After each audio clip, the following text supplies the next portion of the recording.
Alors tout à l'heure, dans le live de présentation de la voiture, j'avais évoqué le fait que le drapeau russe était banni hein, de tous les sports. Donc là, le fait qu'on voit un drapeau russe sur la voiture As en livret, eh ben, ça, c'est une provocation, c'est clair. Alors banni par le TAS, le drapeau russe s'affiche sur la livret As F1. Tandis qu'Alpine a adopté sa nouvelle livret avec un bleu tricolore logique, As a surpris. La seule équipe américaine du plateau aura des couleurs toutes russes, suite à l'arrivée de Nikita Mazepin et d'Uralkali, son sponsor russe personnel, et même si les couleurs traditionnelles d'Uralkali sont plutôt rouges et vertes. Oui, donc c'est clairement une provocation. D'ailleurs, par le passé, le sponsor de Nikita Mazepin s'était aussi affiché en forme de promotion sans imposer davantage ses couleurs. Mais le fait que deux F1 porteront les couleurs de la Russie interpelle cette année. Le tribunal arbitral du sport a décidé en décembre dernier de réduire de 4 à 2 ans les sanctions prévues en décembre 2019 par l'Agence mondiale antidopage contre la Russie pour avoir transgressé les règles antidopage. Même si la sanction a été réduite, cela veut dire que la FIA, membre de l'AMA en tant que sport mondial, doit donc se plier aux règles en vigueur. Oui, donc normalement, jusqu'à fin 2021, en gros, la Russie ne doit pas exister dans tous les sports, quoi. En l'espèce, tout pilote russe de F1, Nikita Mazepin donc, ne doit pas s'associer avec son drapeau et ses couleurs nationales.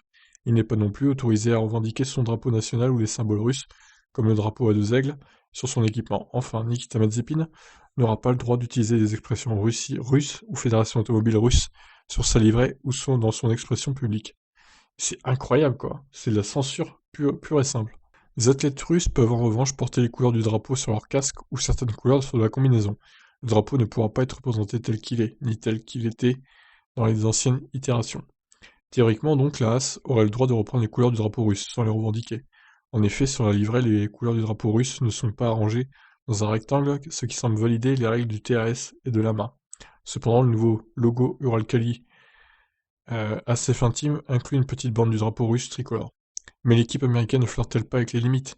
Selon certains médias, la FIA avait été avertie en amont des projets de Haas de livret et les aurait validés en les jugeant conformes au jugement du TAS.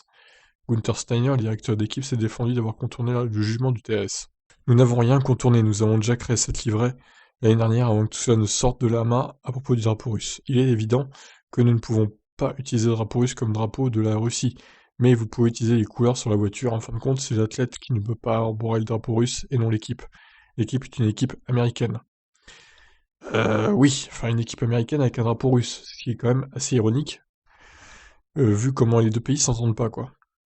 Nous sommes toujours en contact avec la FIA à propos de ce genre de choses, je ne pense pas qu'ils puissent l'approuver, c'est du ressort de l'AMA, ce n'est pas une règle de la FIA. Un porte-parole de la FIA a déclaré à certains médias américains et britanniques que Haas avait clarifié sa position avec la FIA, et que le TAS n'avait pas interdit l'usage des couleurs du drapeau russe.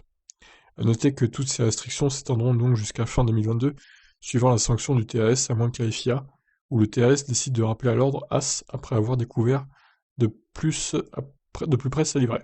Alors pourquoi c'est marqué fin 2022 puisque je croyais que c'était passé à 2 ans au final. Vous voyez, c'est marqué là. Le tribunal du sport a décidé en décembre dernier de réduire de 4 à 2 ans les sanctions. Ah oui, non, d'accord. En décembre dernier. Donc à la base, ça devait être de 2019 à 2023, mais en décembre 2020, ils ont décidé de réduire à 2 ans. Donc ça courra jusqu'à fin 2022 et pas fin 2021. Ok, d'accord. Bon, bah il va falloir être patient, hein, du coup. Alors, j'en étais où moi? Interrogé sur la livrée, le rookie Mick Schumacher préféré par l'esthétique et non politique ou juridique. Eh bien, ce sont les couleurs de l'équipe et je pense que la voiture est superbe. Je pense qu'elle a l'air d'une bête, elle a l'air fougueuse. Et c'est définitivement comme ça que nous allons aborder la saison aussi. Nous allons travailler très fort sur nous-mêmes et sur la voiture. J'espère qu'on sera capable d'en tirer toutes les performances dont nous avons besoin. Quant au premier intéressé, Nikita Mazepin, c'est évidemment une douche froide. J'ai voulu concourir en F1 toute ma vie depuis que j'ai su que la F1 existait. C'est très malheureux que l'année où j'ai pu atteindre mon objectif, ce genre de choses se soit produit pour mon pays.